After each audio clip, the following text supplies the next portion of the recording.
Hi everyone, welcome to Azmat Education channel. Today we are going to talk over the topic Asur tribe. So without wasting any time, let's move into the topic. The socio-cultural perfection is also at the same level as Pahadiya Kharia and Saurya Pahadiya. They participate in similar economic activities, traditionally iron smelting. In fact, they had a monopoly in giving iron to the tribes of Chota Nagpur. Iron was available to them from the hills where they lived. Coal was also available from the woods of the nearby forest, and thus they developed the simple technique of iron smelting.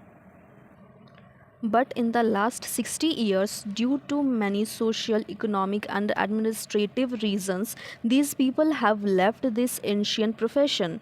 The decline of this iron smelting technique among these people and the consequent difficulties in their economic condition has created a kind of disorder in them and their environment. They had no other choice but to hunt, gather food, and kill fish. Asuras live in small villages. They do not celebrate their customs and festivals on a large scale.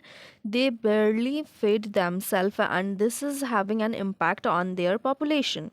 The village and family organization have also become very disillusioned. The people of Asur tribe settle on the banks of Chota Nagpur, mostly live in Ranchi and Palamu district. As we can see clearly from this line, Asur tribe appearance has described here. Asur have broad shoulders, deep chests, black complexion, and short stature. Their health condition is not good. They are small and dark in color.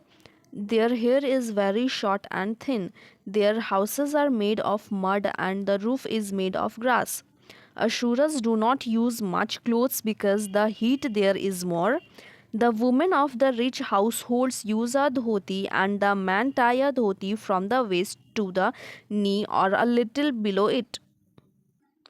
Jewelry is also used to enhance physical beauty. For example, earrings, necklace. The custom of hugging the knees of the hands is also prevalent among them. People drink more alcohol. Boys up to the age of 6 or 7 years remain naked or without clothes in this tribal group, but girls wear clothes called putli.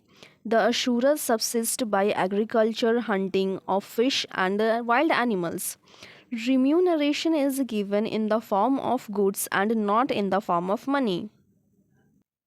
The practice of barter is prevalent among them. Ashura tribesmen decide marriage matters at the weekly village market. There are two types of marriages. Number one, marriage by force. Number two, marriage by consent. Unmarried young men prefer their life partner to themselves. The man whose wife has left home comes to this market and searching for her. Women work harder than men. Ashura tribal women take charge of household chores only about 12-13 days after childbirth.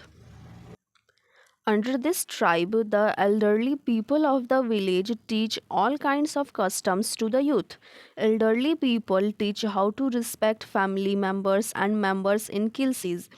Having a life full of sorrows, these people pamper themselves with a variety of games and means of entertainment.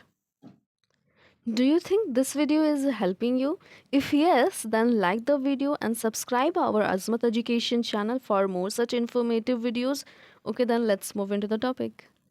Dancing, singing, and narrating stories are also popular among them. After the death of the father, his property is distributed among all his sons.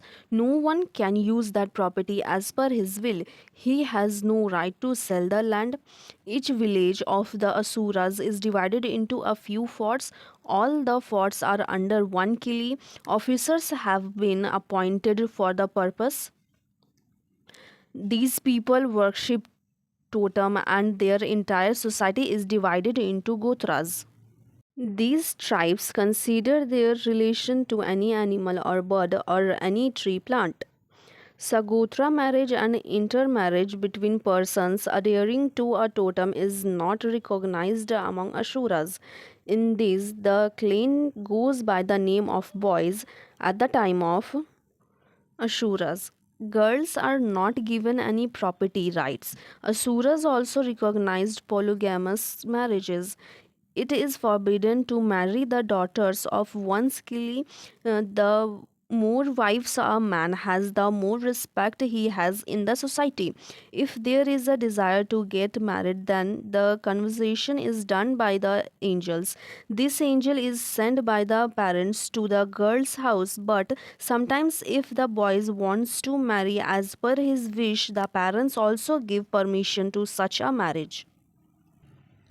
At the time of marriage, the Brahmin makes the bride and the groom promise that they will not break the marriage bond, live together, and lead a happy married life. In these marriages are not initiated by the bride's sides, and at the same time there is a custom of giving bride price in them. In Asuri society, the opposite party starts the marriage negotiation on its own behalf. The life of a girl in the family of her parents is not very happy. That is why a girl elopes with a boy, after which the marriage is consummated. I hope this video is helpful for you. Thanks for watching.